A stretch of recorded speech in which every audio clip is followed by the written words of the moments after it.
On voit le paradoxe. Une crise peut être féconde. Les pratiques de prière sont délaissées, mais la faim de prier n'a jamais été aussi grande. La mutation culturelle que nous vivons a éveillé quelque chose, on ne sait quoi, qui suscite une aspiration, une faim d'expérience intérieure. On se sent poussé, attiré. On ne peut pas rester assis passivement. Il faut trouver quelque chose, une réponse. Est-ce la drogue qui va la donner? Une conception élargie de la sexualité va-t-elle apporter la libération? On s'y essaie, mais la monotonie des jours a tôt fait d'étaler le caractère éphémère de ces expériences. Elle passe comme une mouche née au soleil du matin et morte le soir.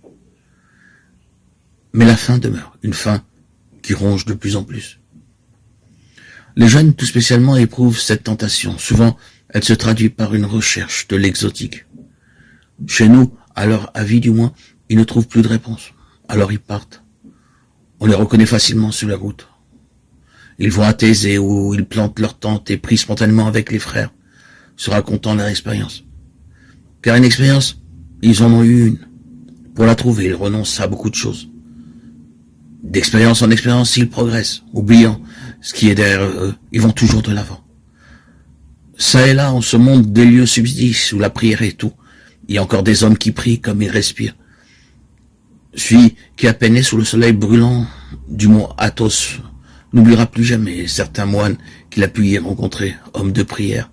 Leur visage comme une flamme et leur regard comme un feu pénétrant jusqu'au fond, et pourtant si infiniment doux, si totalement tendre. Des hommes qui, des plus profondeurs de leur être, s'avancent vers toute chose et vers chacun, rejoignant tous les hommes et dans les choses le feu secret, le noyau caché, le centre le plus profond, dans un amour et une compréhension sans bornes. Il n'y a pas que les solitaires, des foules, des masses communient dans la prière. En Russie, en Roumanie, des offices de nuit rassemblent jeunes et vieux dans des églises combles. Parfois aussi, la fin de la prière envoie des chercheurs vers l'extrême-orient. Des centaines de jeunes occidentaux séjournent dans des ashrams indiens ou japonais pour y être initiés, sous la conduite d'un gourou à la technique de la contemplation. Dans notre hémisphère occidental, des techniques comme le zen, le yoga recueillent un large intérêt. On n'épargne ni peine ni argent pour devenir maître de son corps et de son esprit.